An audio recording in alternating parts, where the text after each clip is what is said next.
Boa noite a todas e todos e todes nessa noite, para a gente dar início ao último módulo do curso Marxismo na América Latina, nesse momento que novos ventos estão chegando por aqui na América Latina e quem sabe dar uma reviravolta, né, em novos rumos.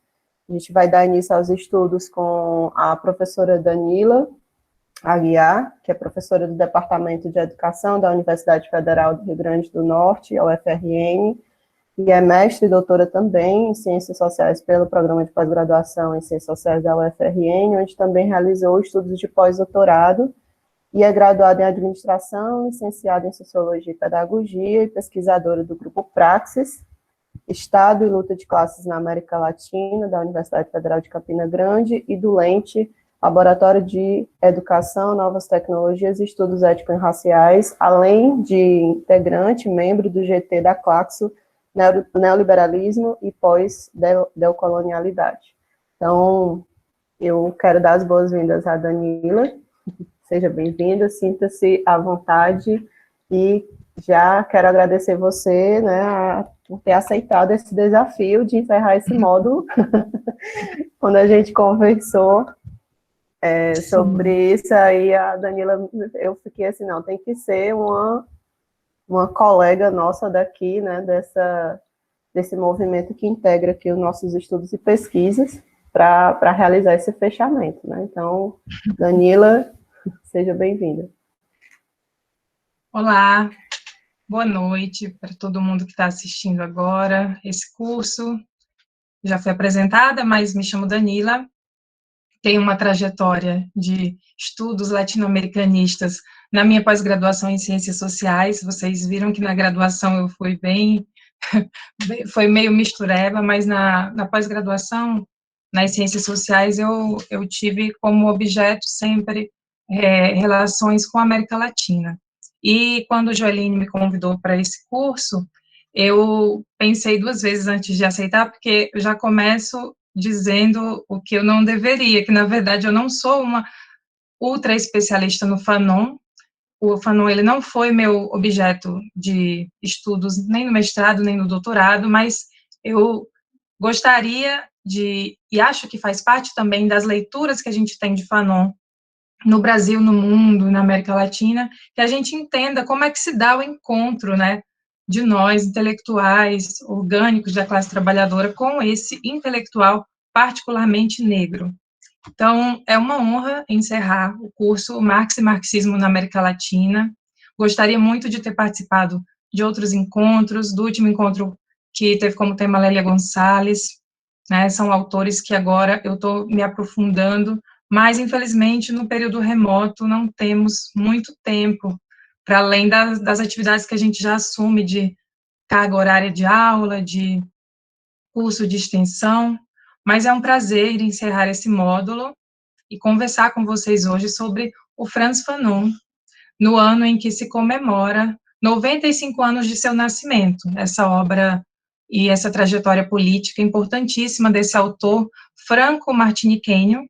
E aí eu já começo falando isso, de pronto é importante que a gente tenha em mente que a gente está falando de um autor da América Central, da ilha de colonização francesa de Martinica, e que contribui decisivamente com as lutas anticoloniais na África, particularmente na Argélia, e que possui ainda uma grande expressão na França, onde ele estuda, onde ele vive por um tempo. E eu indiquei algumas leituras e fiz a seguinte divisão para a gente conversar sobre o Fanon nesses 2 dias, hoje e amanhã.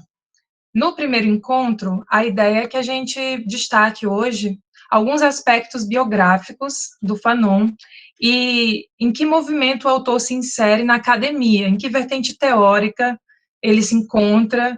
Isso também já nos faz problematizar qual é o lugar do Fanon no marxismo, qual é o lugar do marxismo na trajetória do Fanon. Esse é sempre um debate que é muito tenso e carregado de algumas problematizações sobre se de fato Fanon era um marxista, e também o debate sobre a sua primeira obra, uma das mais conhecidas, o seu primeiro livro, que é o Pele Negra, Máscaras Brancas.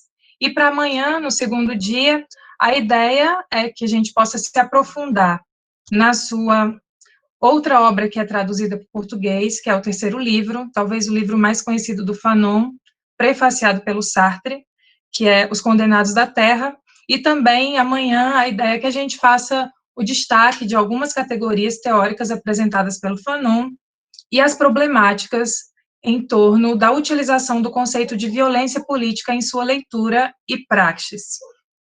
E aí a ideia é que a gente faça, inclusive, um contraponto amanhã com a leitura do Gramsci e do marxismo do tema da violência política, certo?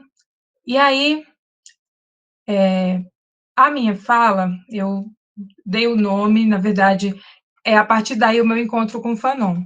Quando eu estive na pós-graduação, sempre me interessou muito me aprofundar em autores e temas, autores que tratem de temáticas e que o marxismo trata com alguma fragilidade, como o tema da raça, do feminismo, né, junto com a classe. E o meu encontro com Fanon se dá justamente a partir da leitura dos movimentos anticoloniais, das lutas anticoloniais para além da América Latina, e de como que é importante que, a partir do prisma do marxismo, nós, né, e com a ajuda desses teóricos, desses autores que têm também uma trajetória de militância, assim como é o Fanon e como foram muitos dos que foram apresentados aqui, autores e autoras, e que fazem essa ligação orgânica entre lutas anticoloniais, lutas antirracistas e lutas anticapitalistas. Então, antes de partir para os pressupostos teóricos, eu gostaria de fazer alguns destaques sobre quem é o Fanon, qual o seu lugar na academia e no marxismo, e, com isso, né, ali amparado no texto do Davidson Faustino, que eu indiquei para a leitura, Fanon, um revolucionário particularmente negro, que é um livro que é fruto acho que é da tese de doutorado do Davidson Faustino, para mim é um dos autores brasileiros que, assim, melhor estuda a trajetória do Fanon, e com muita propriedade, e há bastante tempo. E ele destaca alguns episódios e influências na trajetória política desse autor martinicano, Franz Omar Fanon, um autor que se insere numa tradição crítica, anticolonial e antirracista, com consequências para a luta teórica de classes na América Latina, Caribe, África. O Fanon ele também exerce uma grande influência na esquerda negra estadunidense dos anos 60, sobretudo com os Panteras Negras. Livro Condenados da Terra era um livro de cabeceira de vários deles. E também conversar um pouco sobre essa experiência colonial que o Fanon vivencia e que está muito presente na sua trajetória e nas suas obras. Eu vou passar aqui muito rapidinho alguns slides, eu espero que funcione, só mostrando um pouco do lugar do Fanon no marxismo e na academia. Vocês vão me dizendo aí se está dando certo.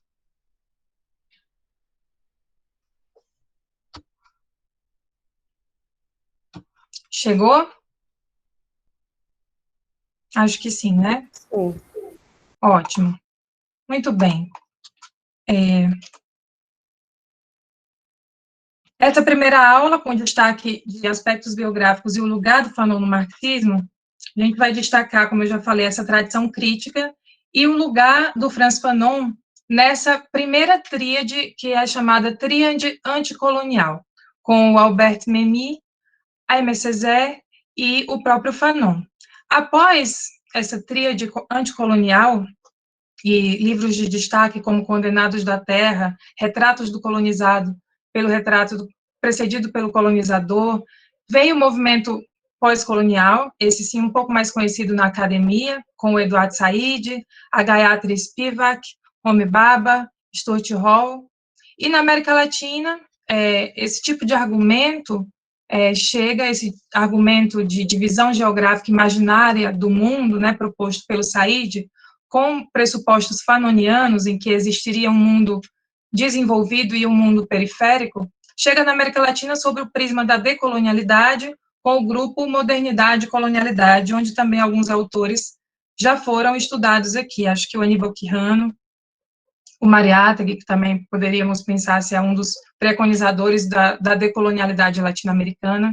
Então, foi a partir dessa divisão, eu estudei e estudo bastante sobre o movimento decolonial na América Latina, a partir da perspectiva marxista, se existe um marxismo decolonial, esse foi o meu objeto de estudo na minha tese de doutorado, e a partir desse resgate teórico, né, de onde vinham as raízes desse movimento decolonial, que a gente vai falar um pouco mais para frente, também relacionado com os estudos culturais e os estudos subalternos, eu cheguei na pós-colonialidade, no pós-colonialismo, principalmente na obra do Said e da Spivak, e também no Frantz Fanon, né, que é este homem que eu vos apresento, que tem uma trajetória importantíssima e que está sendo resgatada, está sendo um pouco mais conhecida aqui no Brasil agora, a partir também e graças ao movimento negro unificado, e que morre tão precocemente, aos 36 anos, assim como um outro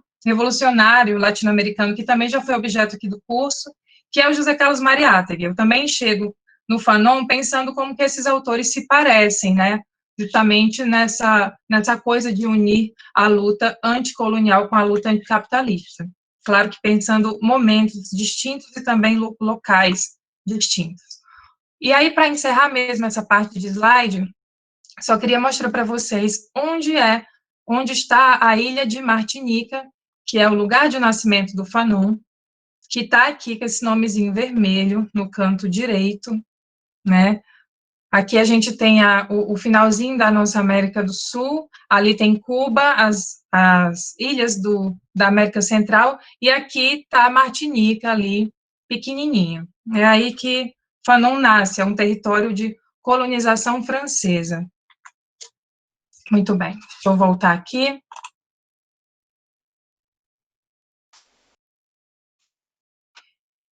Voltei.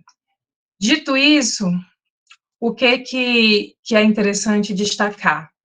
Que os autores desse curso, em geral, eles fazem esse movimento, né, de fazerem parte de uma tradição não hegemônica do marxismo, que é um marxismo anticolonial. Não se trata do euromarxismo, desse marxismo que mais costumeiramente a gente encontra na academia.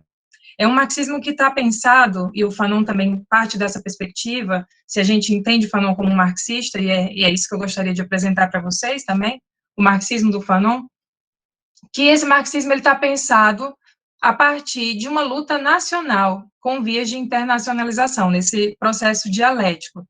São autores que são muito importantes, porque eles são pioneiros, de certa forma, nessa relação não colonizada com o próprio marxismo, que são autores que não tratam de repetir o marxismo, né, a trajetória do marxismo, mas sim de tensionar e de regionalizar o marxismo. Eu acho que essa é a grande contribuição que esses autores trazem.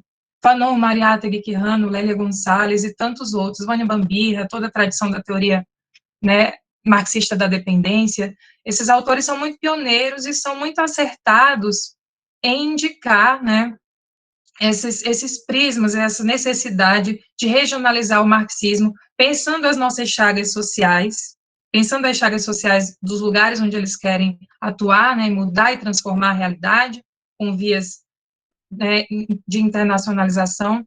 E o tema do racismo é um tema recorrente que aflora, né, nessas sociedades e que agora volta à tona mais do que nunca nesse momento que vivenciamos de crise orgânica. É assim que a gente costuma classificar, pelo menos no Brasil, o momento que vivemos como uma crise orgânica, uma crise de dimensões muito mais profundas, né, do que uma mera crise conjuntural, mas que é uma crise política, econômica, moral, uma crise ecológica, sanitária agora, e que escancara as desigualdades dessa sociedade que é mais do que nunca adoecida e condenada a estar na margem, principalmente quando a gente fala dos não brancos, né, da América Latina, da América Central e do Sul global em geral.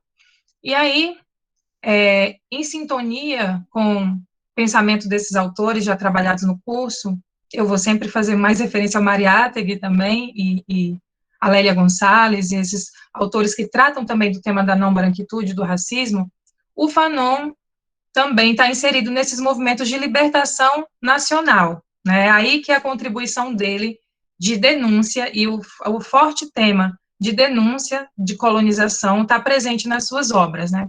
Ele faz parte dessa tradição e que apresenta a necessidade de descolonização lá muito antes desse movimento decolonial, que hoje a gente escuta falar mais, né, aqui tanto na educação, nas ciências sociais. Depois, quando a gente passar para a hora da conversa, eu também gostaria de ouvir um pouco de vocês, qual a trajetória, se já, o que conhecem do autor, a gente pode conversar e trocar algumas experiências. E essa descolonização que o Frantz Fanon apresenta nessas obras que nós vamos tratar no curso, é uma descolonização cotidiana, que não é só uma luta de ideias, mas uma luta prática. E esse é o fato que marca a sua contribuição original. Ele indica, e esse vai ser o tema de amanhã, que toda relação de colonizador e colonizado é uma relação de violência, que cria sujeitos divididos. E esses autores, assim como Fanon, apresentam essa perspectiva antirracista, que é retomada hoje em dia, e o rompimento com o eurocentrismo, como necessário em sociedades de desenvolvimento desigual, né? O Quijano, que vocês já tiveram aula sobre ele, fala justamente da colonialidade como a nossa forma latino-americana de ser subalterno. E o exemplo dessa nossa forma latino-americana de ser subalterna é a não branquitude, é essa não identificação com aquele modelo hegemônico, eurocêntrico, branco, heterossexual. E a gente sabe que a relação capital-trabalho se potencializa no sentido de explorar essa variável do racismo, né?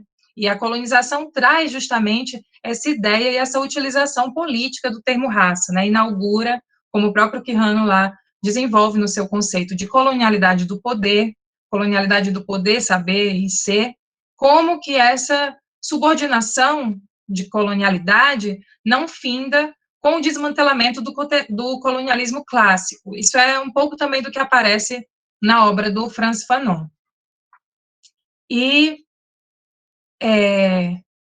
deixa eu ver, a importância de resgatar essa produção teórica latino-americana, caribenha e africana, né, que o Fanon traz como grande contribuição, perpassa fundamentalmente no entendimento de que não existe capitalismo sem racismo. E, para mim, é aí que reside o marxismo do Fanon, principalmente. Através dos conceitos, através da sua trajetória política, né, de militância, mas é também a partir desse entendimento. A luta antirracista do Fanon é também uma luta anticapitalista. E o Fanon também traz essa indicação de que nós não podemos pensar em combater um sem combater o outro. Dito isso, eu passo por fim a sua trajetória de vida. O Fanon nasce em 25 de julho de 1925, naquela ilha pequenininha, de um território ultramarino francês, da Martinica, né, situada lá naquele mapa. Ele foi médico, psiquiatra, escritor, intelectual, veio de uma família de classe média, vocês devem ter observado ali essa tensão familiar, essa não presença do pai na sua criação, essa mestiçagem da mãe, e ele aprende lá na Martinica, nessa ilha colonizada, né, principalmente através da escola e das instituições do Estado, que ele era francês. Ele não se via como martinicano, ele se entendia como francês. E aí, quando ele chega na França pela primeira vez, ele percebe que lá ele não é nem de longe considerado um francês, um fato que lhe causa um estranhamento que vai acompanhar muitas de suas reflexões e muito do que está presente na sua obra. Posteriormente, o Fanon, ele se identifica e ele se torna argelino. Ele se engaja na luta pela libertação do país, que sofria o jugo colonial francês desde 1830, e atua, inclusive, como membro da Frente de Libertação Nacional na Argélia. Ele, na verdade, escreve no contexto pós-Segunda Guerra Mundial, onde se vivia a efervescência do panafricanismo, do anticolonialismo e do antirracismo, né? E ele falece precocemente, em 61, apenas com 36 anos de idade. Ele falece de leucemia, é diagnosticado antes, ele já sabia que ia morrer, ele já escreve o seu último livro, que é publicado póstumamente, que a gente vai conversar amanhã sobre, Condenados da Terra, sabendo que sua trajetória de vida estava se encerrando. E ele, na verdade, não chega a vivenciar a independência da Argélia, que ocorre um ano após a sua morte, em 1962. Ele é reconhecido, né, justamente por essa contribuição sobre a intrínseca relação entre racismo, colonização e formas de dominação no mundo moderno e seu reflexo na luta de classes. Né, o marxismo do Fanon está aí. É um marxismo interseccional, se a gente fosse usar categorias do feminismo negro, emprestadas para pensar como chagas sociais se combinam e se fortalecem, né, para oprimir determinados grupos historicamente subalternizados. E o Fanon, assim como todos os autores, praticamente, tem muita gente que faz uma leitura do Fanon dividida, entre o Fanon, que seria o jovem Fanon, o Fanon do Pele Negra, Máscaras Brancas, e o Fanon maduro. Eu vou na linha do Davidson Faustino, vou até indicar esse livro novo que saiu. Na verdade, esse livro é o da tese dele. O que eu indiquei para a leitura de vocês, eu acho que deve ter sido da dissertação. A disputa em torno de Frantz Fanon. E ele, na verdade, fala que existe um fio condutor na trajetória do Fanon, na trajetória que está lá, desde as divagações existenciais, existencialistas, psicoafetivas, que está no Pele Negra, Máscaras Brancas, de 1952, até o Fanon maduro, que trata do tema da violência no terceiro mundo, do tema da emancipação humana através de uma praxis revolucionária, e que aparece no Condenados da Terra, de 1961. Eu concordo com o Davidson que não existe essa divisão entre Fanon, que a gente vai realmente ver que há um fio comum na sua obra e nos eventos sociais que o autor presencia, o marco da independência da chamada Avalanche Negra, da Líbia, Sudão, Tunísia, e esse fio comum a gente vai visualizar quando pensamos nas divagações do Fanon para chegar na formulação de conceitos que estão no Pele Negra, como a sociogenia, e a alienação colonial, que está no Condenados da Terra, né, seu último livro. E aí, o Davidson indica, quando ele está aqui pensando nas apropriações do Fanon, nas leituras e nas apropriações das leituras do Fanon no Brasil, que são 3 grandes estatutos teóricos que compõem o seu pensamento. Isso também está lá naquele livro, gente, que eu indiquei para leitura, Um Revolucionário Particularmente Negro, né? Esse que eu mostrei para vocês aqui da capa lilás é muito recente, e eu não tive tempo de digitalizar, e chegou depois que eu já tinha formulado a ementa. E aí, o Davidson, ele indica que existem 3 vertentes no pensamento do Fanon, 3 influências teóricas. O primeiro é o movimento de negritude e a relação do Fanon com o próprio Aimé Césaire, que, na verdade, ele vai criticar, a partir da concordância com o Aimé Césaire, de alguns contrapontos no movimento de negritude, o existencialismo e a psicanálise, que é um tema que está muito presente no Pele Negra, Máscaras Brancas, que a gente vai conversar hoje, e o marxismo. Ele fala, e eu concordo, que não é possível extrair o marxismo de Fanon.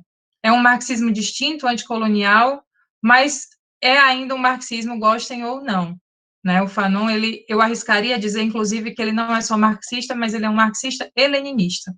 E logo mais a gente vai conversar sobre por que eu defendo também essa tese. No Pele Negra, Máscaras Brancas, né, esse livro que a gente vai tratar hoje, vocês devem ter visto que esse livro foi o TCC do Fanon, do curso de psiquiatria, né? E aí, esse TCC, ele é recusado, justamente porque ele não está lá de acordo com os pressupostos, né, objetivos e racionais de ciência, é tido como um livro que tem muita emoção e que não tem nada de objetividade científica. E esse TCC é rejeitado e se transforma, e ele faz um TCC qualquer para cumprir com os ditames burocráticos da universidade, né, e o Pele Negra, Máscaras Brancas se torna esse grande livro que fala e que denuncia a questão do não reconhecimento e não pertencimento que o Fanon experimenta justamente nessa ida e nessa chegada dele à França, quando ele experimenta a colonização, a colonialidade, o racismo na sua face mais crua e mais dura. E ele enuncia nesse livro, Pele Negra, Máscaras Brancas, que os indivíduos brancos, europeizados, são considerados superiores em relação ao negro, e que o negro, eles são duplamente subalternizados, na verdade, pelos brancos e por esse próprio não reconhecimento. O corpo negro seria como uma prisão, né? Uma forma também de se sentir mal naquele lugar, de não identidade. Isso é muito forte, né? Essa não humanização é algo que é muito presente, é muito forte, cruel, até quando a gente está lendo, é um livro que é duro de ler, a gente embarga a voz, e que está ali justamente claro para esse martinicano que esse critério de reconhecimento, de uma maneira subjetiva e objetiva, escancarava esse sentimento de não branquitude. E a única saída para se sentir inserido, né, na sociedade era buscar o branqueamento. Daí vem o título do livro, né?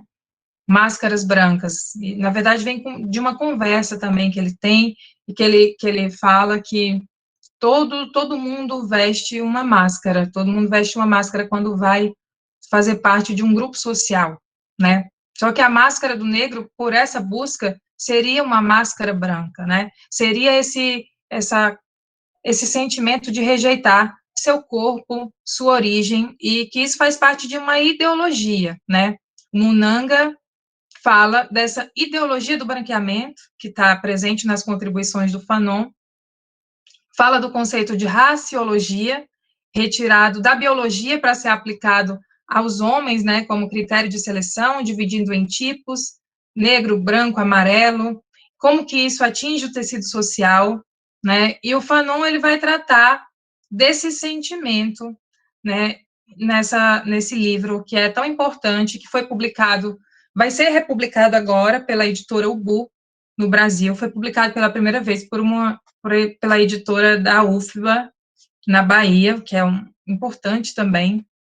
E, na verdade, nós defendemos, né, eu estou de acordo com a corrente, que entende que no Fanon existe uma chave analítica para entender essa colonialidade, que, apesar de, nessa primeira obra, tá ali muito esmiuçada na forma subjetiva da colonialidade e perpassando muito as emoções, mas que tem um amparo, né, material no imperialismo, que a gente encontra nas formulações de marxistas como Lenin, Gramsci, na América Latina como Mariátegui, Rui Mauro Marini, Vânia Bambirra, a própria tríade anticolonial que eu citei antes, né, o Césaire, o Albert Memmi, são autores que se debruçam sobre essas relações de dependência internacionais que muito inspiram lutas teóricas até hoje, né, teóricas e práticas até hoje.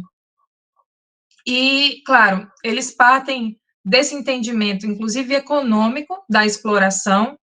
A exploração, né, a partir do jugo colonial, é entendida também no seu prisma econômico. Exploração econômica é que sustenta, na verdade, todo outro conjunto de elementos ideológicos, simbólicos, movimentados e que aparecem de forma muito forte em Pele Negra, Máscaras Brancas. E aí o Fanon, ele vai indicar que, para avançar nessa luta antirracista, anticolonial, antiimperialista, nos parece fundamental fomentar um terreno de troca que possibilite desenvolver e movimentar o próprio marxismo, né? E, enfim, deixa eu ver aqui o que eu posso falar mais antes de partir para a obra propriamente dita. O Fanon, deixa eu ver, fala sobre ecos do colonialismo também, continua falando sobre esses ecos do colonialismo, e o que é importante, e é também característico do seu marxismo, é que ele indica possibilidades de saída dessa subalternidade, desse lugar né, de subalternidade que os negros são colocados, são postos, né? E aí, principalmente, se a gente pega as contribuições que estão lá no Pele Negra e na sua trajetória política, a gente vai entender que, na verdade, ele está vivendo essa busca de um lugar e experimenta sempre estar fora de um lugar desde praticamente o seu nascimento. E que ele depois vai se encontrando, vai se identificando com uma nacionalidade que não era a que ele foi apresentado no primeiro momento, vai cobrando, inclusive, posicionamentos das nações que oprimem, né? Isso é bem importante, e outra coisa que é importante também para a gente pensar como o marxismo está presente na obra do Fanon, o Sartre, ele costumava dizer que na França, na década de 1940, né, em torno desse momento, não existia nenhum debate, né, quando o humanismo e o existencialismo estão ali acontecendo, não existia nenhum debate que não perpassasse o marxismo. E o próprio Sartre era uma figura muito famosa, muito conhecida. Inclusive, ele prefacia esse livro, Condenados da Terra, que a gente vai estudar amanhã, que a gente vai discutir um pouco amanhã, e acontece, inclusive, vejam como a colonização é realmente um grande problema a ser vencido. As pessoas passam a conhecer por causa do prefácio, e às vezes não leem nem o próprio livro, leem o prefácio do Sartre, que tem lá a etiqueta do branco, pode ler que esse negro é bom, pode ler que ele sabe do que está falando, e acabam não conhecendo o Fanon em toda a sua amplitude, né, teórica e de trajetória política. E aí, o que é importante, né? Esse caráter psicológico que está muito presente nessa primeira obra e que vai se aprimorando, se aprofundando, mas que ainda na primeira obra ele demonstra que o negro não é assim passivo e nem deve ser, né? E aí, por isso que eu também concordo que existe esse fio condutor, mesmo nessa obra de caráter muito psicológico e que tem muito destaque no existencialismo, mas que chega e que a gente pode ver ali um espectro do que vai ser o tema da violência política no Fanon, né? Ele fala, inclusive, que a verdadeira desalienação do negro implica uma súbita tomada de consciência, e que essa tomada de consciência não podia ser individual, né? Isso é bem importante. Essa tomada de consciência da realidade econômica e dessas particularidades, né, do colonialismo seriam a chave para a superação e que, ao mesmo tempo que seria a chave da superação, não podia, o colonialismo não podia ser, e isso é importante lembrar, não podia ser reduzido a uma dimensão subjetiva somente, sobre o risco, né, de não se alcançar jamais a verdadeira raiz do problema colonial. O Fanon, ele confessa já nesse livro um desejo para o qual ele não visualizava meio de realização, que é o homem mantendo o fogo por autocombustão, ou seja, mesmo nos momentos mais pessimistas, o Fanon, ele dizia que, e é bem bonito, né, isso aparece, eu até destaquei aqui para falar, e destaquei a página, mais para frente a gente cita, que no final ele vai falando, né, não é que ele é desumanizado, né, os homens negros são desumanizados, mas os homens brancos é que não sabem de nada, que não sabem como que o espírito negro fervilha e está ali, né, relacionado com a natureza, com o meio ambiente, ele tem uma visão completamente distinta da racionalidade branca, né, experimentada da época pela modernidade, e que é tão criticada também a partir da nossa perspectiva latino-americana, porque a gente não experimenta essa modernidade, né, essa modernidade europeia, a gente experimenta o lado obscuro, que é a colonialidade. E, deixa eu ver, e aí ele fala com isso que, tanto em termos de dimensões objetivas e subjetivas, essa forma colonizada de vida subalterna, de não identificação com o próprio corpo, não poderia ser eterna, né? Esse mundo branco, esse único padrão de humanidade, não seria eterno. Então, ele vislumbra possibilidades de transformações radicais da sociedade, um processo que seria estabelecido no campo subjetivo e objetivo, e a objetividade vem muito no Condenados da Terra, né? Livro de cabeceira, como eu já falei para vocês, do movimento e do partido, né, norte-americano, estadunidense, Panteras Negras. E ele afirma: essa solução só é possível a partir da reestruturação do mundo. Eu não consigo pensar em nenhuma outra perspectiva de reestruturação e transformação do mundo que não seja a partir da luta de classes, a partir da perspectiva marxista. Então, é muito difícil falar que o Fanon não era marxista, se essa ideia estava presente em toda a sua obra, né? Desde quando ele expunha no Pele Negra, Máscaras Brancas, toda a dor da colonização, os subterfúgios que os colonizados precisam lançar mão para viver diante de uma sociedade que os animaliza. E esse texto é também um convite à ação, né? Assim como Condenados da Terra, o texto Pele Negra, Máscaras Brancas é um convite à ação, né? Mesmo nos momentos em que o autor não visualizava muitas possibilidades dessa ação se concretizar. Se ele olhasse para o Brasil hoje, por exemplo. Mas, enfim, tem até uma citação no livro que é bem legal, que ele fala assim: essa explosão vai acontecer. Não vai acontecer hoje. Ou é muito cedo, ou é muito tarde, mas essa explosão há de acontecer. Logo na introdução, e foi muito difícil, inclusive, eleger alguns capítulos específicos dessas obras, que em cada capítulo ele traz um tema, né? Mas, enfim, essa citação, essa explosão vai acontecer, está indicada nessa leitura para aula. Muito bem. Uma outra coisa que eu gostaria de destacar, e aí depois eu vou ouvir vocês sobre isso, é que existem diferenças, né, de como a gente chega no Fanon. Eu cheguei no Fanon a partir do marxismo, a partir desse marxismo não eurocêntrico. Então, eu já cheguei com essa indicação de que o Fanon tinha ali a contribuir a partir dessa perspectiva de transformação da sociedade, e justamente por isso é bem comum que quem chega no Fanon através dessa perspectiva chegue primeiro no livro Condenados da Terra. E foi o livro que eu conheci, primeiro, a grande polêmica sobre o tema da violência, que está presente no livro.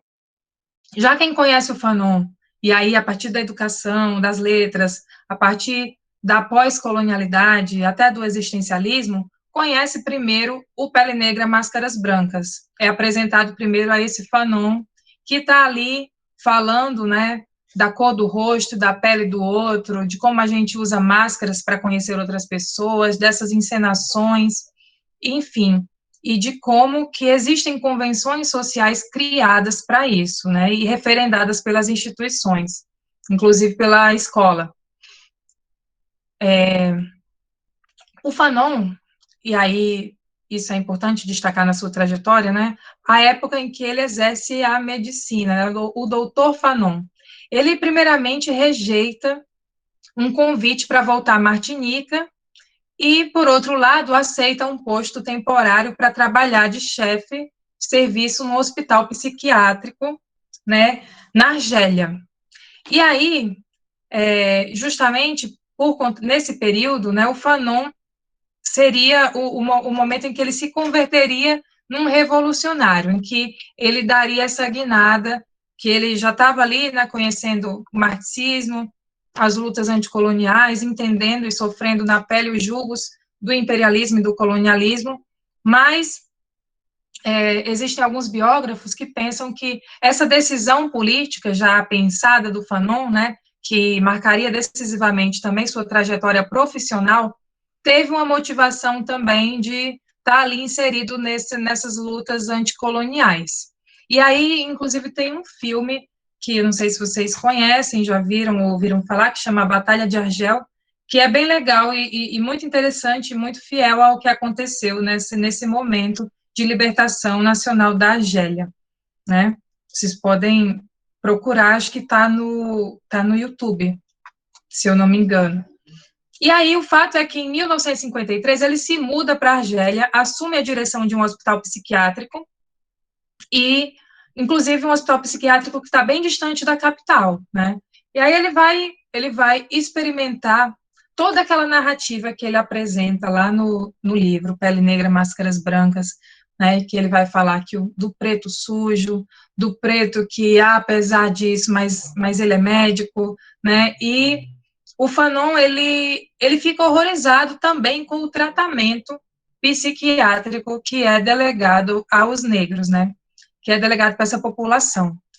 E ele produz e induz uma recomposição, né, para essa forma de tratar, uma reforma extraordinária, que, na verdade, inclusive, no hospital psiquiátrico existia a separação de alas, né, dos pacientes árabes, franceses, né, eram todos separados, e o Fanon, ele fica muito horrorizado com isso, e ele coloca todo mundo na mesma ala, e para sair e entrar quando quisessem dos lugares, usar a camisa de força em último caso. Então, também existe essa forma de chegar no Fanon, né? O Fanon é muito conhecido também nos cursos de psicologia, e os intelectuais negros têm reivindicado também o Fanon a partir desses diversos lugares. Eu cheguei através do marxismo e da luta anticolonial. Bom, a partir desse entendimento da reestruturação do mundo, o Fanon ele vai também atuando tanto na sua profissão como na sua vida política, né?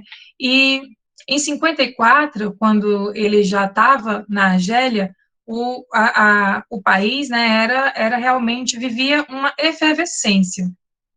E o Fanon, apesar de estar na Argélia, ele estava relativamente desconectado do universo argelino, porque ele não falava árabe, ele estava distante da capital e, enfim, estava num bairro francês também.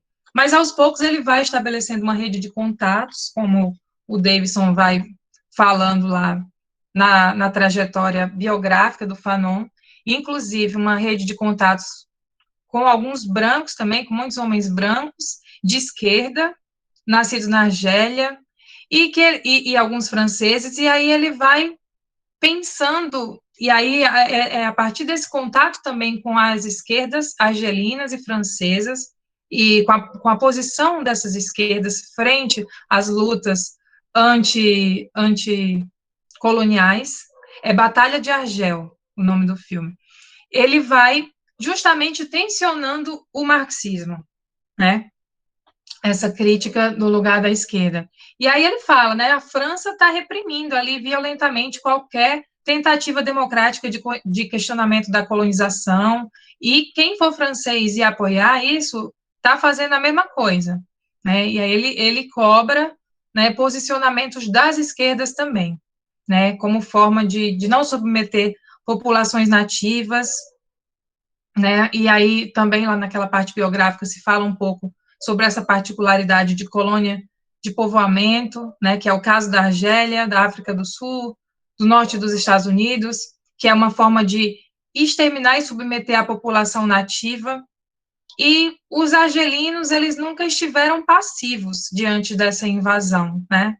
O Fanon, ele não experimenta, não visualiza o ápice, né, mas eles nunca tiveram passivos. Isso é bem importante de dizer, e era uma denúncia também que a Lélia Gonçalves fazia nas obras dela, né? Que quando a gente fala de movimentos sociais e de movimento de negritude, muitas vezes, e de qualquer marco histórico, né, de heróis latino-americanos, parece que essas figuras não existem, mas a gente vive num território de luta, né, e assim também acontecia em outros territórios, né, meridionais, como era o caso da África e da Ásia. E aí, por fim, né, em 54, segue o terror de Estado nas favelas argelinas, né, que é retratado nesse filme que eu falei para vocês, Batalha de Argel, que é um filme de 65, de um italiano, e, enfim, o Fanon ele vai acompanhando essa série de acontecimentos internacionais que vão influenciá-lo direto ou indiretamente, né? Era também o cenário pós-Segunda Guerra, tensões provocadas pela Guerra Fria, e num artigo que escrito em 57, o Fanon ele vai justamente criticar o papel das esquerdas e da esquerda francesa diante dessas lutas de libertação, né, que ele dizia que não se tratava de renegar a sua nação, mas a esquerda, qualquer que fosse, devia lutar para que o governo de seu país respeite os valores de cada lugar, né, os direitos dos povos a disporem de si próprios. Isso a gente pode pensar muito também, pode trazer essa crítica do Fanon para pensar o colonialismo interno na América Latina, né, e como que países e governos atualmente, como o Brasil, apoiam, né, formas de subjugar, né, mesmo partindo de perspectivas de esquerda, que não é o caso agora, mas já foi num momento recente. Bom, para ir fechando, né, nesses, sei lá, 10 minutos, 15 minutos finais, não sei se leva tudo isso, eu gostaria de falar um pouco mais sobre a obra Pele Negra, Máscaras Brancas, propriamente dita, né, que é escrita, na verdade, quando o autor tinha apenas 25 anos, e é resultado dessa experiência pessoal de deslocamento geográfico, como diria também o Eduardo Said, de experimentar viver fora do lugar, né, e ele vive isso de ser fora do lugar a partir da Martinica para a França, quando ele vai lá para esse processo de doutoramento. E no livro, ele já começa a construir, né, e a esmiuçar essa construção de subjetividade do homem negro como resultado do encontro com a violência colonial. Vejam que o tema da violência já aparece aqui, né? E o autor ele vai tecer nesse livro uma crítica a uma perspectiva universalista freudiana, no sentido de naturalização da norma branca, né, da coisa do complexo de Édipo. Ele diz que os negros jamais sentiriam isso, né? Na verdade, existe uma dinâmica psíquica muito particular do homem negro, que é um processo desenhado de forma exclusivamente interna, e para Fanon, essa constituição de subjetividade do homem negro se dá, sobretudo, através de imperativos exteriores, ou seja, dessas relações, né, de animalização que os homens negros vão se deparar na sua vida social. E esse processo, o Fanon dá o nome de sociogênese, né? E ele fala que, na verdade, são essas barreiras, né? E são também estratégias, inclusive epistemológicas, de etiquetas e de desejos que regem o cotidiano e que desautorizam a humanidade do negro. Vejam que forte, é um processo mesmo de desumanização. E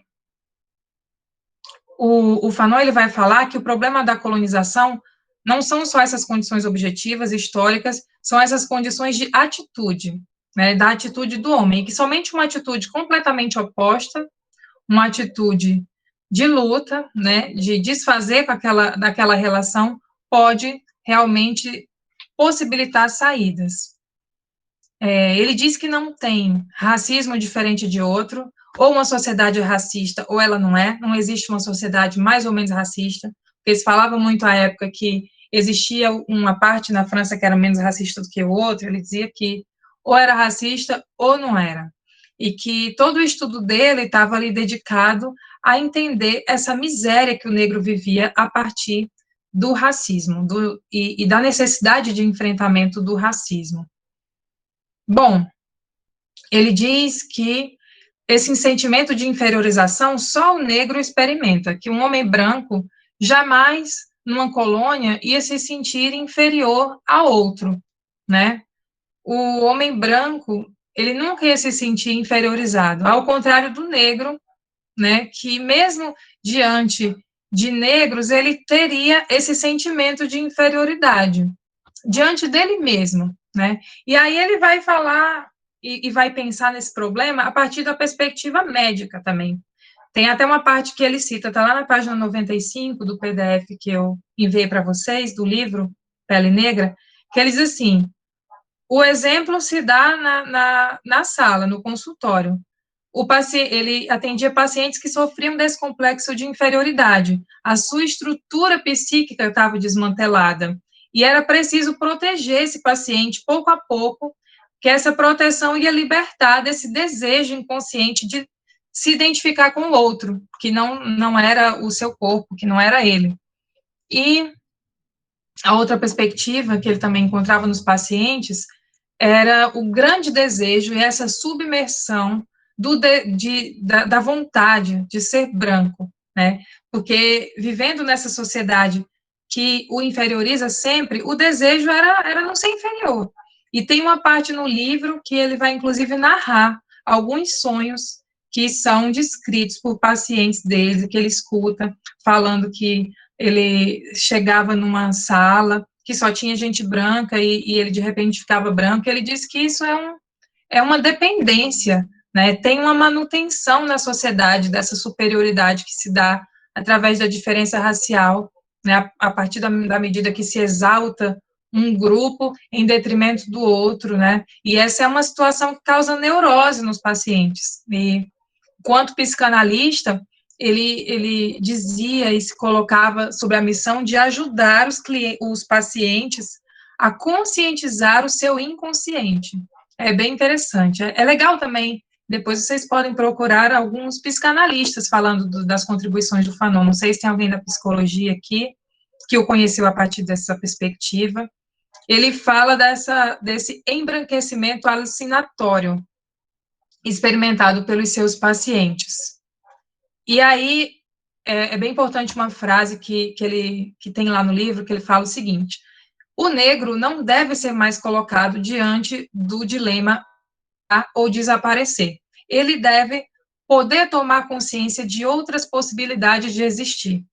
Isso me lembra muito Gramsci, me lembra muito Che Guevara, né, quando eles falam do novo homem, a necessidade de construção do novo homem, de uma nova sociedade, de uma nova moral, de uma outra hegemonia, né? E deixa eu ver, ele vai falando sobre isso, essa coisa de esclarecida essas causas de subalternidade, não restaria outra escolha senão a ação. Para poder sair, né, a origem do conflito dessas estruturas todas era a ação. E aí, pois é, Vinícius, vê. Depois a gente pode pensar, será que se você teve na sua graduação até agora algum professor negro? Né? Muitas vezes também algumas pessoas chegam no Fanon por essa identidade, né, de buscar um lugar na academia. Muitas vezes a gente não se sente, né, não se sente contemplado pelos autores que a gente estuda.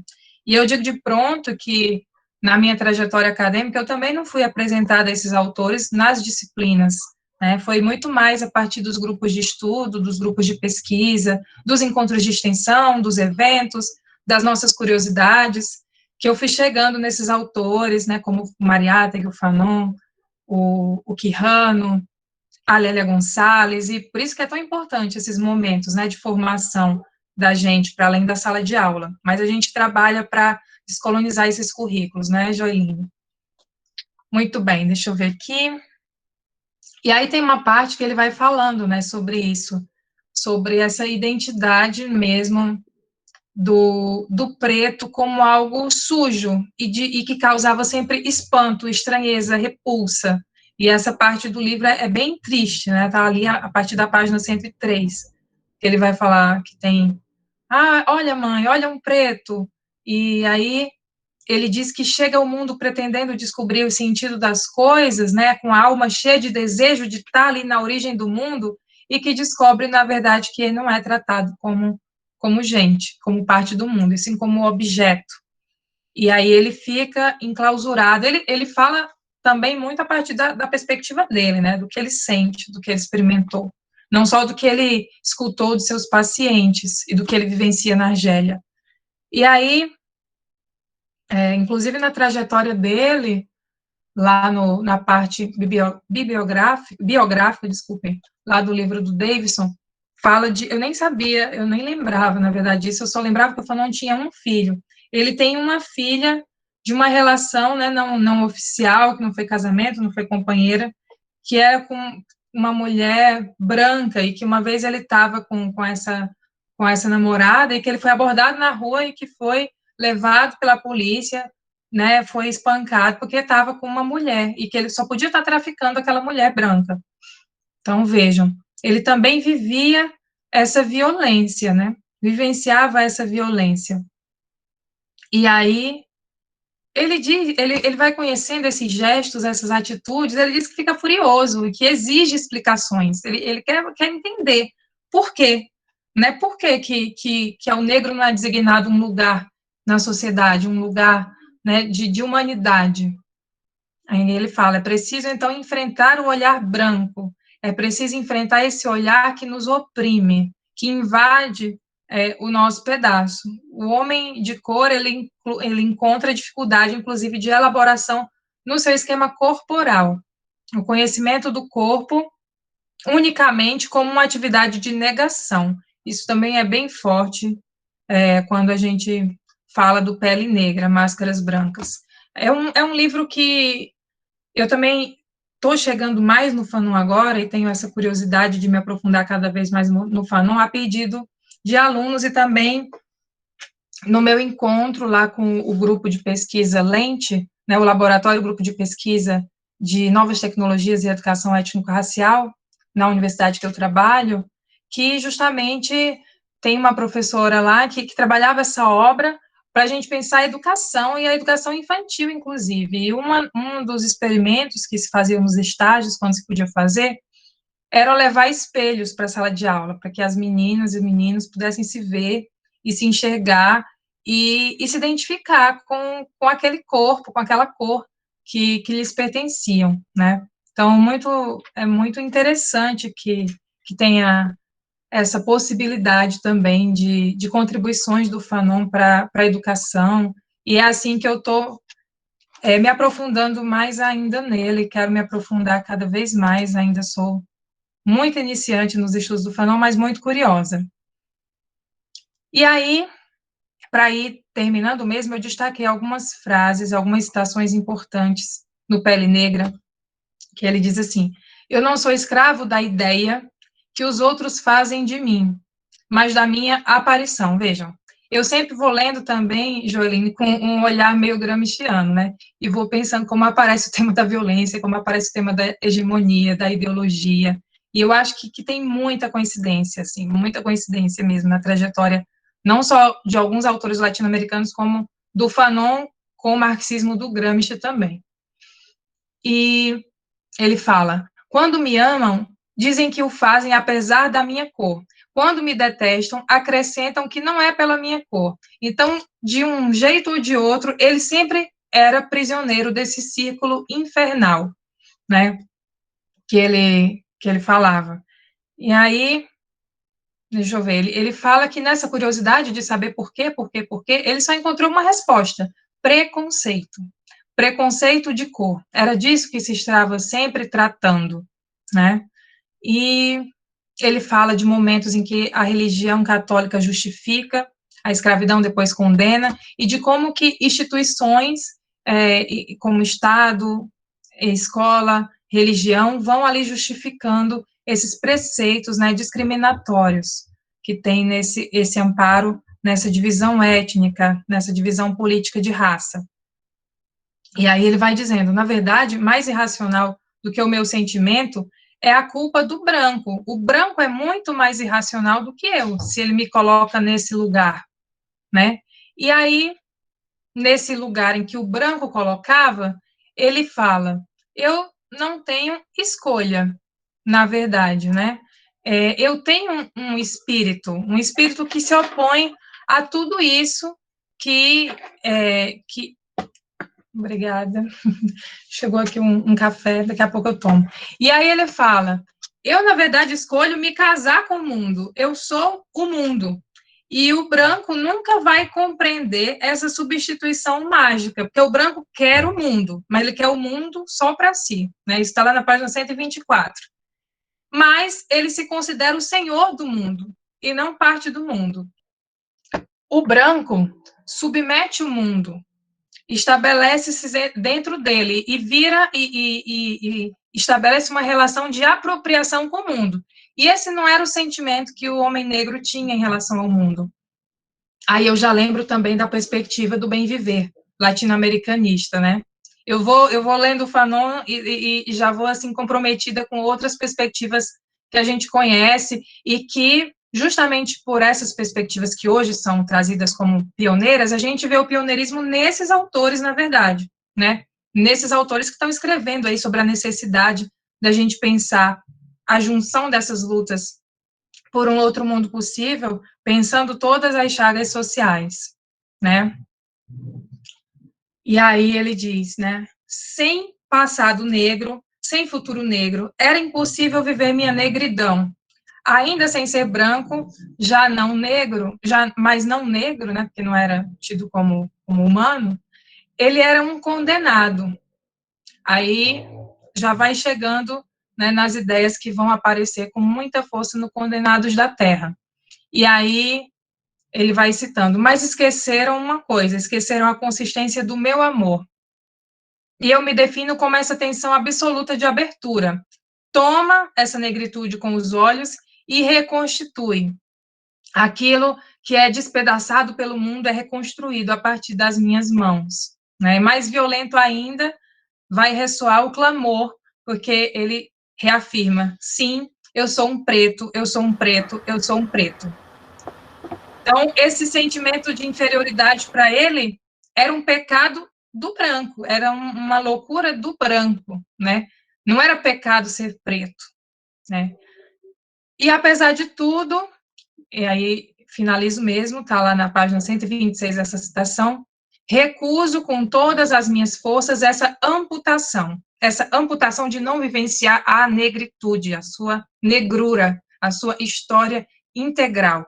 Sinto-me uma alma vasta, tão vasta quanto o mundo, verdadeiramente uma alma profunda, tão profunda como são os rios. O meu peito tem uma potência enorme de expansão infinita. Eu sou uma dádiva, por mais que me recomendem a humildade dos enfermos.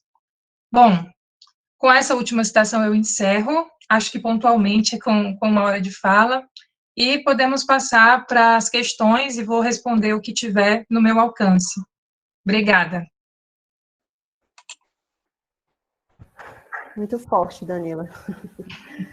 Tem umas passagens aqui, né, em que ele vai falar da ontologia, que qualquer ontologia, né, quando ele vai falar, cita Hegel aqui, né, torna-se realizável uma sociedade colonizada e civilizada. Então, quando você pensa que ser, né, que a lógica do ser, ela é a existência, e ele diz que não existe essa possibilidade desse ser, né, nessa lógica da colonização, é muito impactante, né?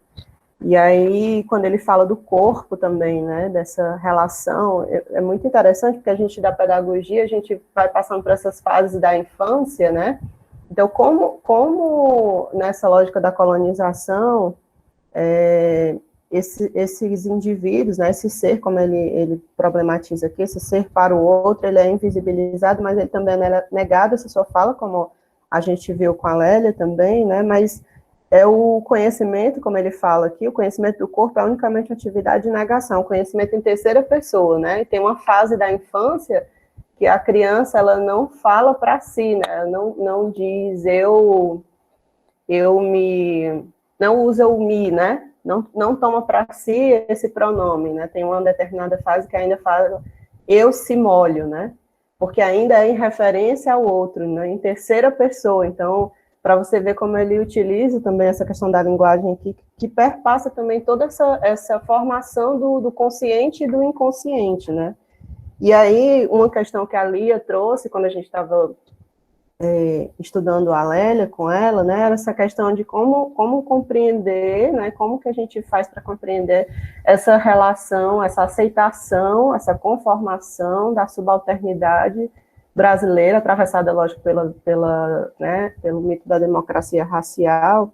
E aí não sei aqui se alguém quiser falar e fazer uma pergunta nesse sentido, mas, a meu ver aqui, na página 94, nessa dialética que ele fala, dessa efetiva dialética, me parece, eu vou usar um termo, eu não sou da psicologia, mas me parece um enlace neurótico, né, de neuroses, a neurose da superioridade com a neurose da inferioridade, né, uma dialética de um enlace neurótico, de um par dialético, né, que precisa ser superado dessas unilateralidades para uma omnilateralidade, né.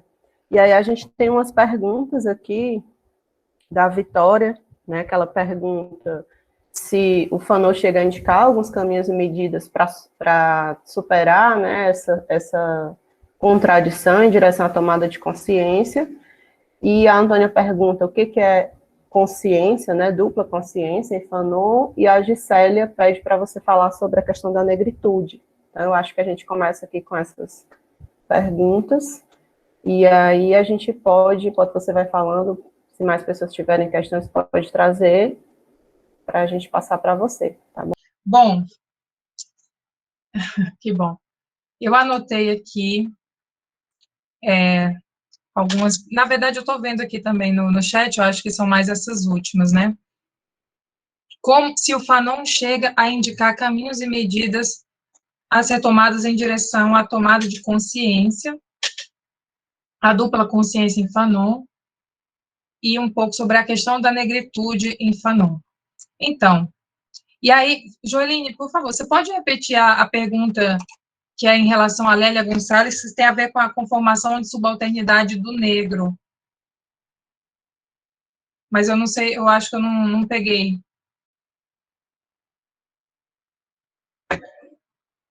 Em relação ao contexto brasileiro.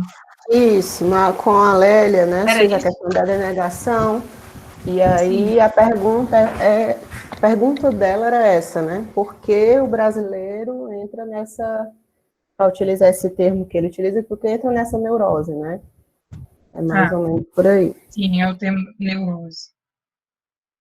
Então, eu acho que algumas das perguntas que estão aqui indicadas adiantam muito do que, né, em relação principalmente à dupla consciência, tem muita relação com o que também vai estar na aula de amanhã. Então, eu vou guardar um pouco da conversa, né, dos temas que estão lá nos Condenados da Terra para amanhã mesmo.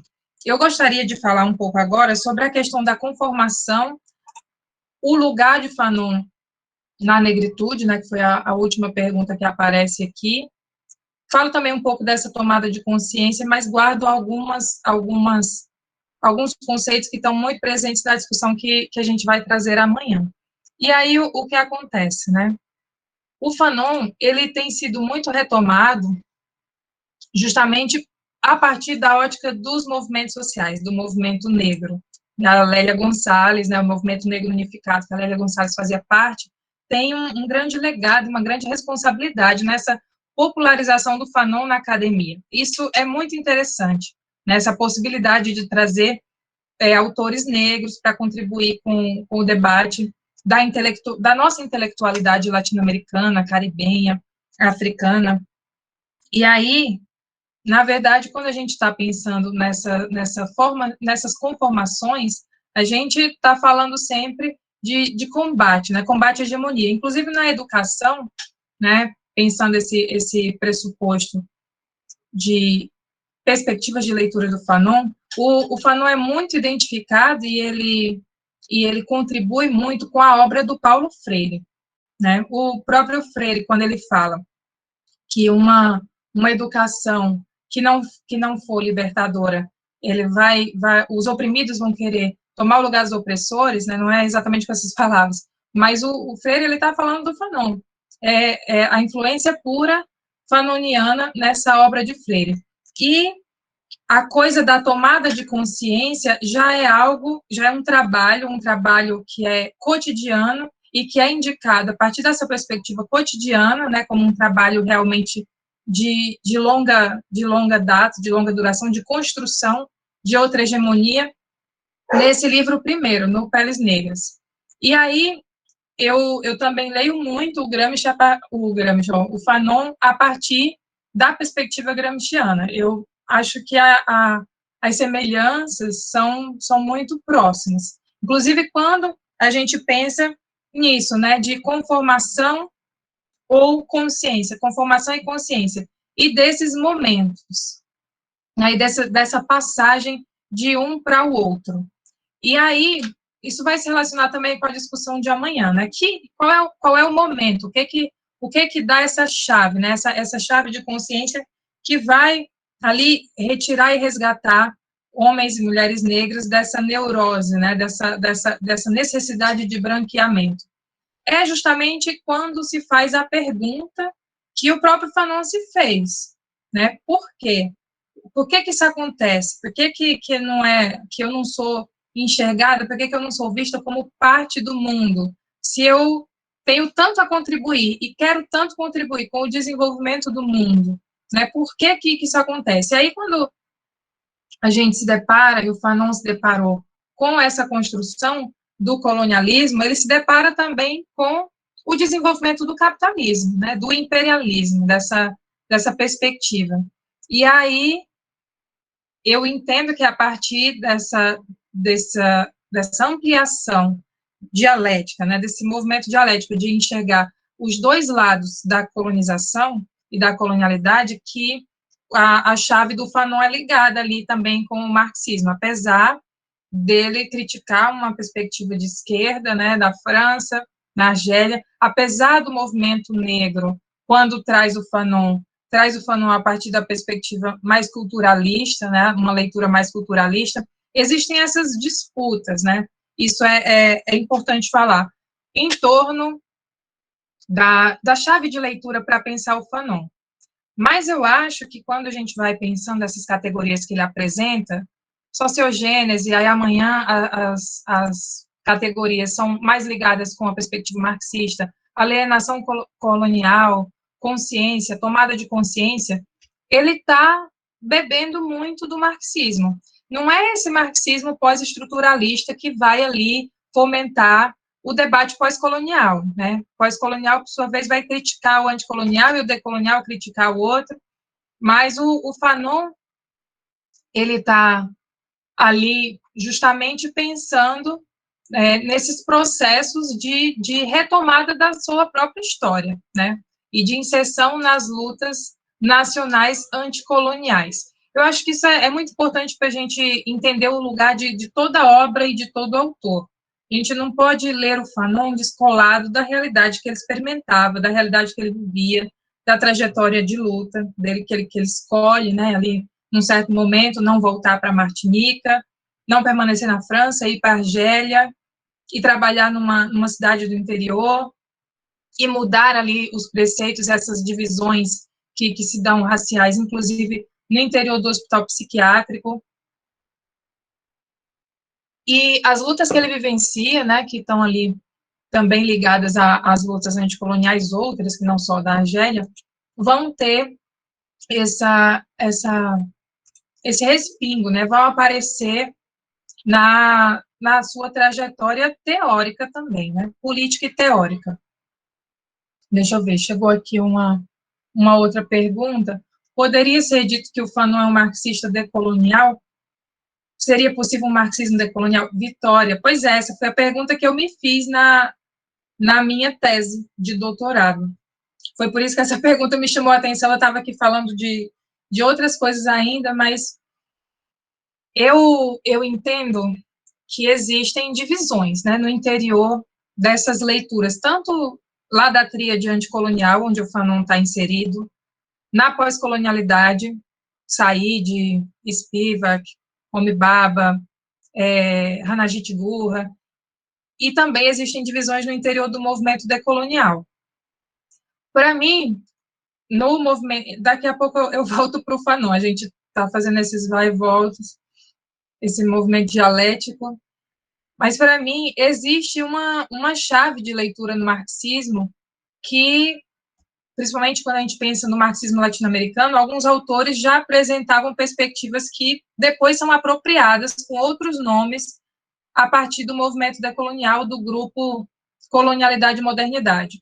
Por exemplo, o Mariátegui, ele apresenta a categoria de socialismo indo-americano. Para mim, isso tem muita relação com os conceitos que o Grossfogel apresenta, que o Mignola apresenta, que o Quijano apresenta, só que alguns falam que é necessário jogar a água do banho com o bebê junto, né, da bacia, ou seja, para renegar tudo que é eurocêntrico, é preciso negar também o que vem da Europa e que pode nos servir para a gente ler a nossa realidade, né, e pensar a nossa realidade. Mas eu acho que existem divisões no interior de todos esses movimentos. existe uma vertente do movimento decolonial que não rompe completamente com o marxismo. Acho que a obra do Quijano, do Henrique Dussel, são as que mais prevalecem a partir dessa perspectiva marxista, também entendendo que o marxismo tem contribuições para a gente pensar a América Latina e as transformações da América Latina. E a partir dessa ideia, existem autores anteriores ao movimento decolonial que poderiam ser lidos como autores que preconizam conceitos e percepções que os autores decoloniais hoje usam, quando eles pensam em desobediência epistêmica, quando eles pensam quando falam de pensamento abissal, transmodernidade. Eu acho que muito disso já estava lá na alienação colonial do Fanon, já estava na sociogênese, já estava no socialismo indo-americano. Então, se a gente vai tensionar essas categorias e essas perspectivas, a gente poderia dizer que o Fanon ele é precursor de um sentimento e de uma necessidade de visibilizar uma luta anticolonial e anticapitalista, antirracista, que é também uma luta trazida como bandeira por alguns autores decoloniais. Então, seria nesse sentido, que ele não seria um decolonial, ele é um anticolonial. Ele está numa categoria que é anterior à decolonialidade. Mas ele precede. As contribuições do Fanon são citadas, inclusive, por muitos autores decoloniais latino-americanos, por muitos autores pós-coloniais. Deixa eu ver se eu deixei de responder alguma daquelas outras. A questão da negritude em Fanon. Então, eu não sou uma especialista no Fanon, comecei dizendo isso aqui para vocês. Então, eu indico muito fortemente que vocês busquem ler livros do Fanon, por ele mesmo, mas esse daqui, e o Davidson Faustino, ele tem muito mais capacidade do que eu de falar dessas vertentes que estão ali presentes na trajetória do Fanon. E o movimento de negritude, e a influência do Aimé Césaire, que é seu professor, que é professor do Fanon, é muito presente na trajetória desse autor. Mas eu arriscaria dizer que o Fanon, ele também, assim como Mariátegui, não pode ser lido como um autor que está pensando a não branquitude a partir de um lugar de essencialismo. Ele não é um autor que apresenta essa perspectiva de exotização e de diferenciação somente essa possibilidade de realizar sua cultura e sua forma de vida subjetiva ia retirar os negros desse lugar de subalternidade, não. Acho que essa era uma crítica do Fanon ao movimento de negritude, e era o que distanciava um pouco o Fanon da perspectiva do Aimé Césaire em algum momento. Mas existem autores, e o Davidson Faustino, para mim, é o que mais, e tem muita aula dele no YouTube, gente, ele tem feito umas lives interessantes, vocês podem buscar, e que ele vai falar com muito mais propriedade sobre esses momentos e influências intelectuais que o Fanon recebe, certo? E essas particularidades que têm muita relação com leituras do movimento negro, no Brasil e no mundo, e como que o Fanon se insere nessas leituras, e que não foi ainda meu objeto de estudo, e que eu não poderia me aprofundar, certo? Deixa eu ver. Acho que tem uma pergunta aqui no final. A Vitória está perguntando se é possível dizer que o socialismo latino-americano necessita ser anticolonial. Sim, com certeza. É por isso que estamos aqui, né, Danila, fazendo essa discussão, porque é necessário, né, mais do que necessário. Exatamente. Eu penso que esses autores, Fanon, Mariátegui, de certa forma o Quijano, também de certa forma a teoria marxista da dependência, não sei se o feminismo negro com a Lélia também sofre desse julgo, mas esses autores, assim como o Gramsci, eles, às vezes, é muito bom que eles estejam sendo cada vez mais conhecidos e trazidos na academia a partir de perspectivas diversas, mas, muitas vezes, as perspectivas que esses autores são apresentados não são fiéis às suas ideias e às suas trajetórias de luta, do que eles preconizavam, né, como possibilidades de saída dessa subalternidade. Eu acho que essa é a grande diferença, inclusive, do movimento anticolonial para o pós-colonial. E é a minha crítica sempre a Gayatri Spivak, por exemplo, que ela fala muito que o subalterno não pode falar, né, que existe toda essa possibilidade de subalternização, e que ela traz ali umas leituras meio atravessadas do Gramsci, mas ela não indica saídas, né, dessa subalternidade. Enquanto que o Gramsci, o Mariátegui e o Fanon, eles indicam, e essa saída é a transformação radical da sociedade que está posta, né? Alguns deles têm a possibilidade, na sua curta trajetória, de participar de partidos, né, revolucionários, e de, inclusive, fomentar e começar a organizar esses partidos, como é o caso do Mariátegui, né, com o Partido Socialista do Peru. Mas, sim, um socialismo latino-americano e a transformação do mundo que esses autores visualizam como esse momento, né, como o Fanon indica, em que aquele modelo branco não vai mais ser modelo, porque ele fala, né, que isso um dia vai deixar de ser modelo. Isso tem que transformar radicalmente as estruturas, né? Essa mudança precisa transformar radicalmente as estruturas. Amanhã a gente vai falar um pouco mais sobre como, né? Como que o Fanon indica essas possibilidades de saída.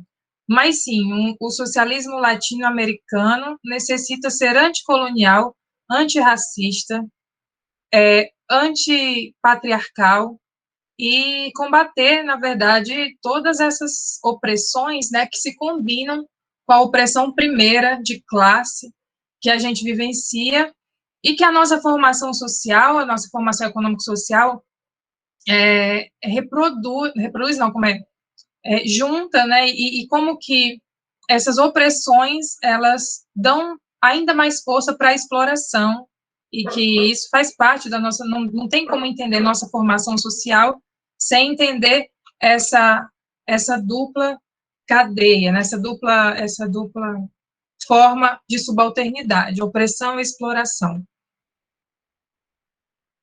Assisti uma aula do Davidson, que ele falou que fã não é marxista, gostem ou não. Deu maior confusão. Pois é. Eu assisti essa também, eu acho. Danila, aproveitando que a Osiane está fazendo essa questão, né, você também falou algo do tipo e tal, fã não é marxista, gostem ou não. E quando a gente compartilhou, né, divulgou o material da primeira edição do curso, né, alguém foi lá e comentou e colocou uma carinha como se fosse de reprovação, né?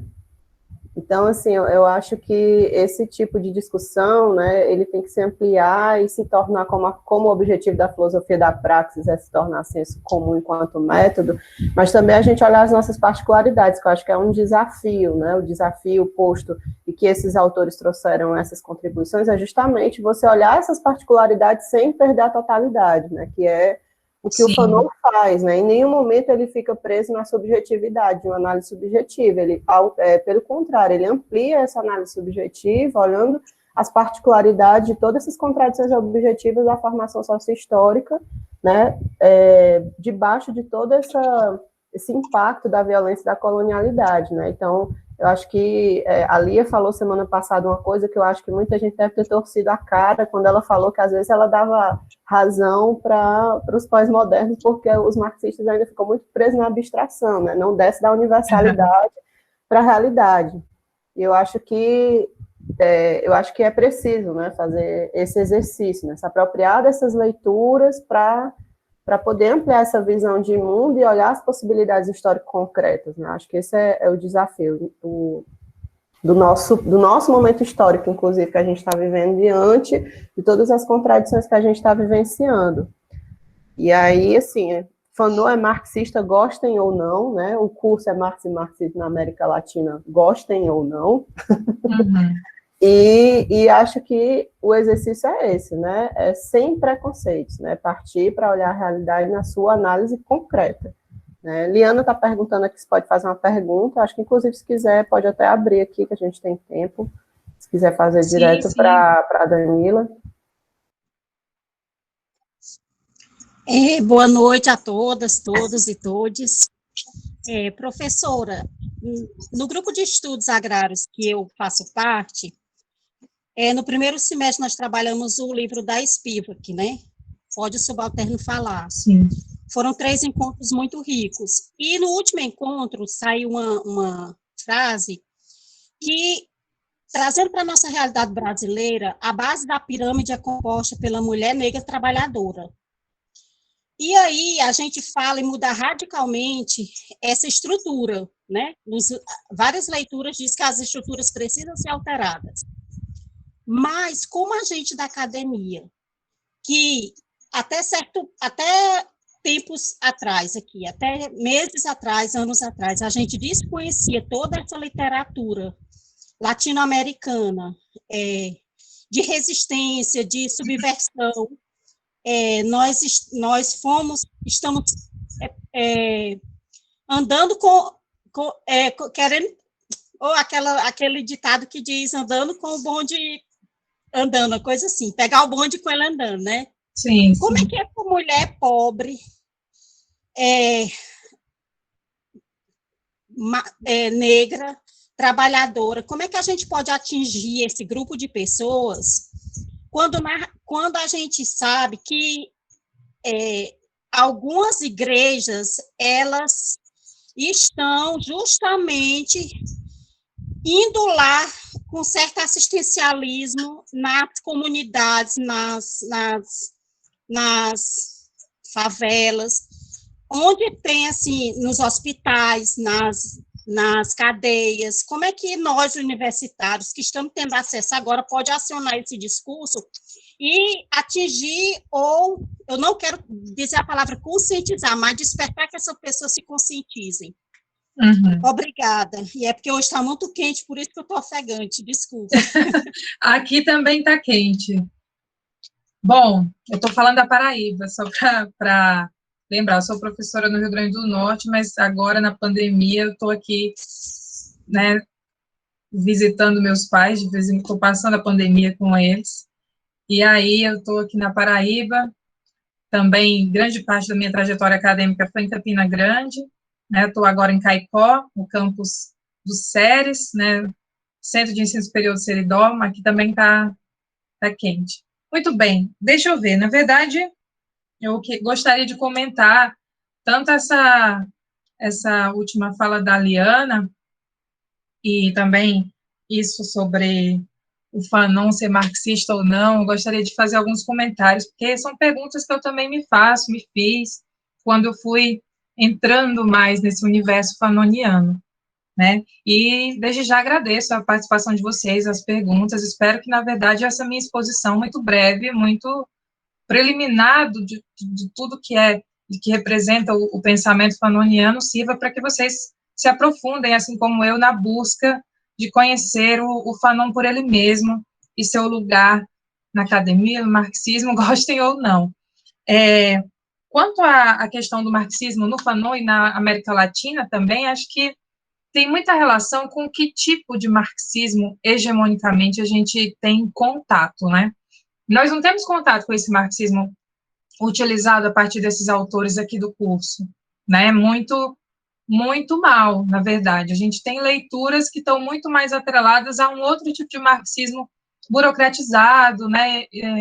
Com muitas heranças dos processos stalinistas, e esse marxismo que está ali muito próximo ao marxismo-heleninismo, que é uma escola que compreende, né, e que os marxistas posteriores, como esses que eu já citei bastante hoje, estão ali compreendendo, a partir de suas realidades nacionais, o fenômeno econômico de capitalismo e de imperialismo mundial, eu penso que esse não é o marxismo hegemônico na academia, por isso que é tão difícil entender que esses autores são, sim, marxistas, gostem ou não. E eu acho que eu assisti também, Osiane, essa live, essa aula do Davidson, e ele falou justamente que era impossível extrair o marxismo de Fanon. Mas é que as pessoas querem encontrar, sim, um marxista que fale da Revolução Russa, que cite Marx, Engels, né, e que faça muita referência aos cânones do marxismo. Mas isso não é marxismo, isso é repetição, né? Acho que é muito mais marxista quem traz o método, quem pensa essas lutas em conjunto de uma luta anticapitalista, essas junções de lutas anticapitalistas, anticoloniais e anticapitalistas, essa necessidade de transformação do mundo, entender que a sociedade europeia, eurocêntrica, ela está fadada ao fracasso, né, que explora um homem, uma classe em detrimento de outra, e que essa classe também tem cor, tem sexo específico. Acho que esses autores são muito mais marxistas, muito mais fiéis ao grande legado do marxismo do que alguns outros que são assumidamente marxistas. O Fanon, ele não é um cara assumidamente marxista como Mariátegui, né? Um marxista convicto e confesso, como ele dizia, mas sim, concordo com o Davidson. Acho que o Davidson tem muito mais propriedade para falar disso do que eu, mas não é possível mesmo extrair o marxismo do Fanon. E aí, sobre a pergunta da Liana, né, em relação a essa apresentação da Gayatri Spivak e desse texto Pode o Subalterno Falar, para pensar esses lugares de subalternidade, pensando a mulher, né, e aí eu diria, né, fazendo o resgate de um texto e de um outro debate que justamente no início da semana passada eu estava fazendo com outras colegas da UFPB, uma mesa sobre feminismo e capitalismo, justamente a gente pensava sobre esse lugar da mulher colonizada, né? A Spivak, ela fala do lugar da mulher numa outra formação social, na formação social indiana, né? Onde as mulheres também eram um exemplo limite de subalternização, de que as viúvas, elas tinham que, inclusive, cometer suicídio, porque elas eram propriedade do marido, então, se ficasse viúva, era um ritual, inclusive, né? Na Índia. E ela estava falando, derrubei aqui tudo, ela estava falando da mulher como esse exemplo limite de subalternidade, e eu diria que a mulher colonizada, ela tem, inclusive, no seu corpo, o primeiro lugar, o primeiro território, né, a ser ocupado.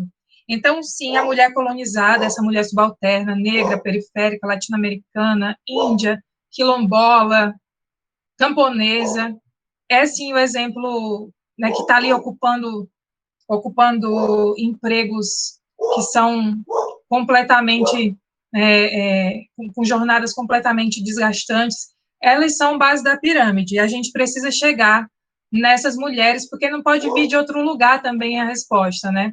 A gente costuma falar que a revolução ou será feminista ou não será, e eu também concordo. Ou será feminista, negra, e a partir, né, do protagonismo dessas classes subalternas, desses grupos em classes subalternas, ou não será. E aí você entra, e aí só para, antes de falar da questão da igreja, esses feminismos subalternos, né, o feminismo negro, o feminismo decolonial, esses feminismos que também pensam o tema da interseccionalidade, essa junção de opressão e exploração, também tem demonstrado caminhos interessantes, né?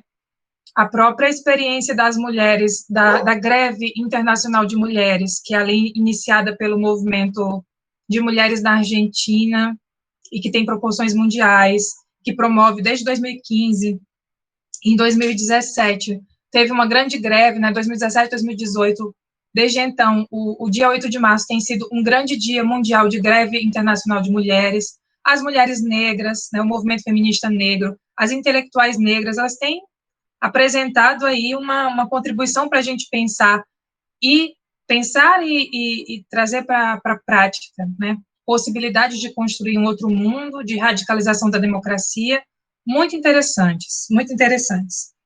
E aí você entrou nesse tema delicado, né, que eu também estou tentando me aventurar agora, que é a questão da fé popular, né, como que as igrejas têm ocupado esse espaço que nós da esquerda deveríamos estar ocupando com mais propriedade. Não que nós não sejamos, não estejamos de acordo com essa fé mítica, né, que une o grupo. Essa é uma particularidade, uma subjetividade que está presente nas lutas populares na América Latina. Quando a gente fala também de educação popular, a gente não pode distanciar dessa perspectiva que é também muito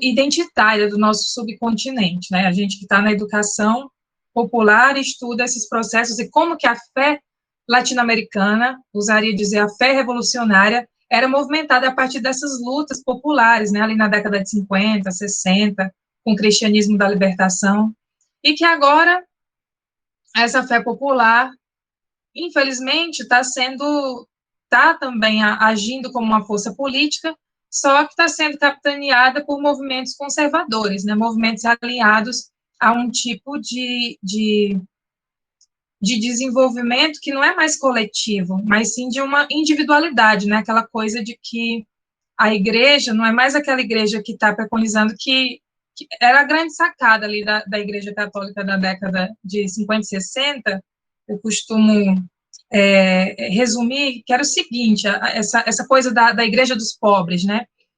As igrejas, elas não diziam para a gente que a gente não pode se realizar e a gente não pode viver uma vida boa agora, né? Não precisava esperar chegar o reino dos céus para a gente poder viver em plenitude a nossa vida, né? Poder não só sobreviver, mas viver.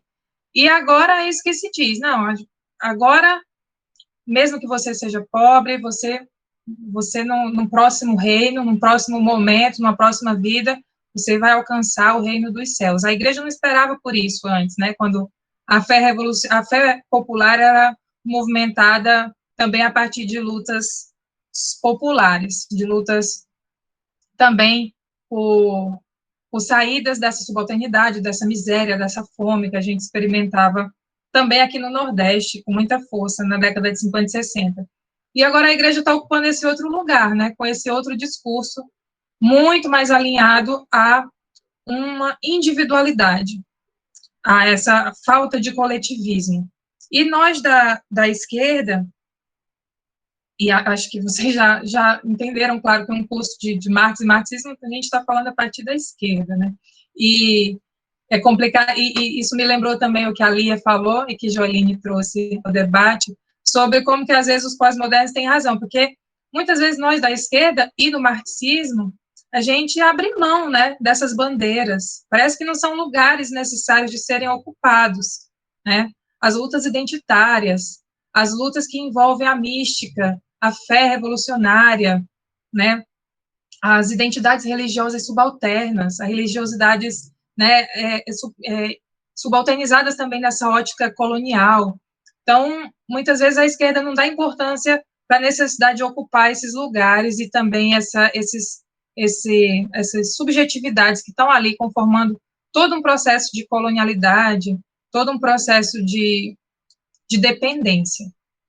E concordo contigo que, justamente porque a gente não ocupa, a direita, né, nesse projeto agora neoliberal, mais acirrado e com características cada vez mais conservadoras, também estão movimentando esses lugares populares onde a fé se faz presente, né, porque a gente passa a não acreditar mais na política, não acreditar mais num desenvolvimento da sociedade, e acreditar que somente num outro plano as coisas vão dar certo. A gente, né, tem aquela promessa de uma outra vida melhor do que essa que a gente está experimentando agora, e meio que abre mão, né, de lutar pelo tempo presente, pelas nossas necessidades no momento, e vai ali somente sobrevivendo com aquele salário de um emprego terceirizado, que só vai dar e mal para pagar as contas e se endividar, e enfim, acho que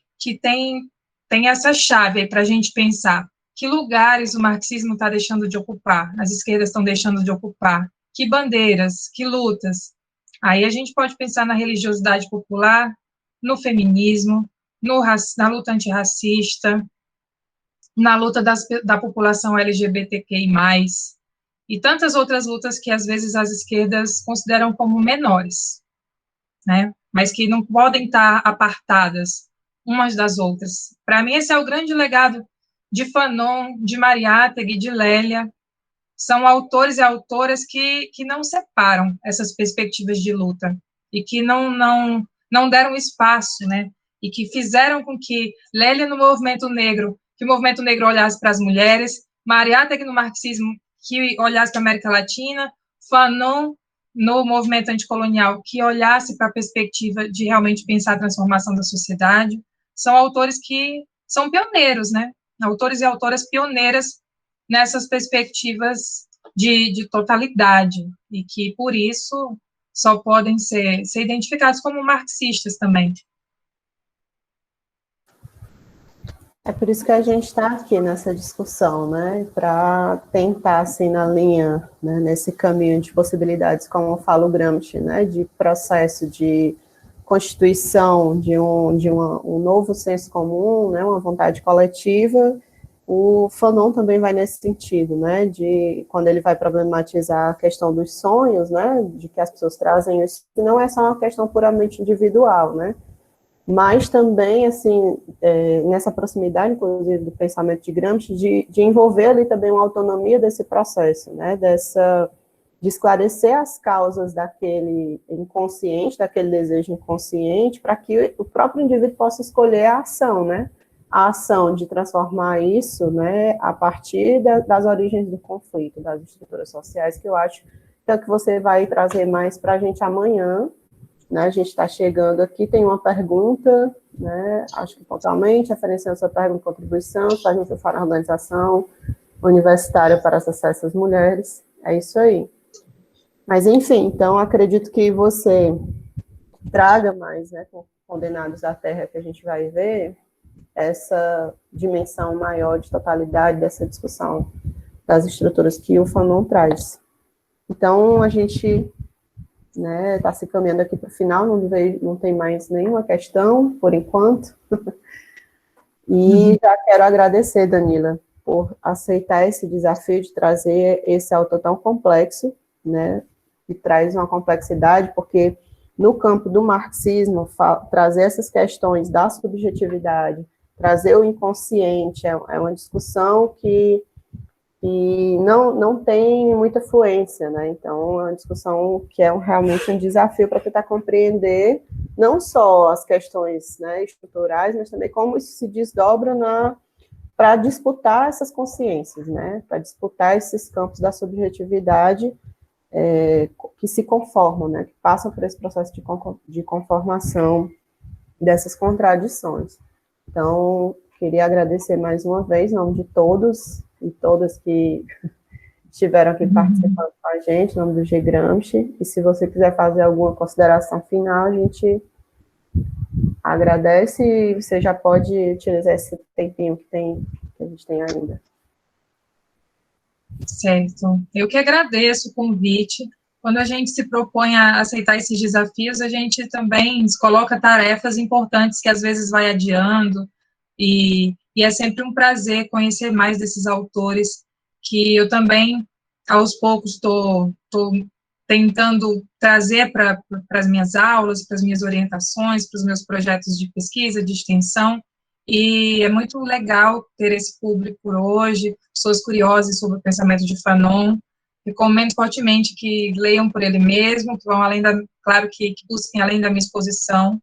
Volto a repetir, não sou uma especialista no Fanon, sou uma grande curiosa, entusiasta das suas contribuições, e estou vendo aqui algumas pessoas parabenizando na exposição, eu que agradeço. Lembrar, né, Joeline, que amanhã nosso encontro começa um pouquinho mais tarde, porque eu tenho uma reunião departamental que pode ser que vá até às 18 ou mais, e aí, para garantir, a gente começa amanhã às 19 horas, se puderem, por favor, e convido todos a voltarem amanhã, que amanhã a discussão também será quente, porque o tema da violência política em Fanon é também uma das dos grandes conceitos que estão ali problematizados e que é também um lugar que colocam o Fanon no esquecimento, né? Tem uma hora que não serve mais, do jeito que a gente não lê mais em termos teóricos, né? Não conhece mais em termos teóricos Che Guevara e outros autores que estão ali falando realmente de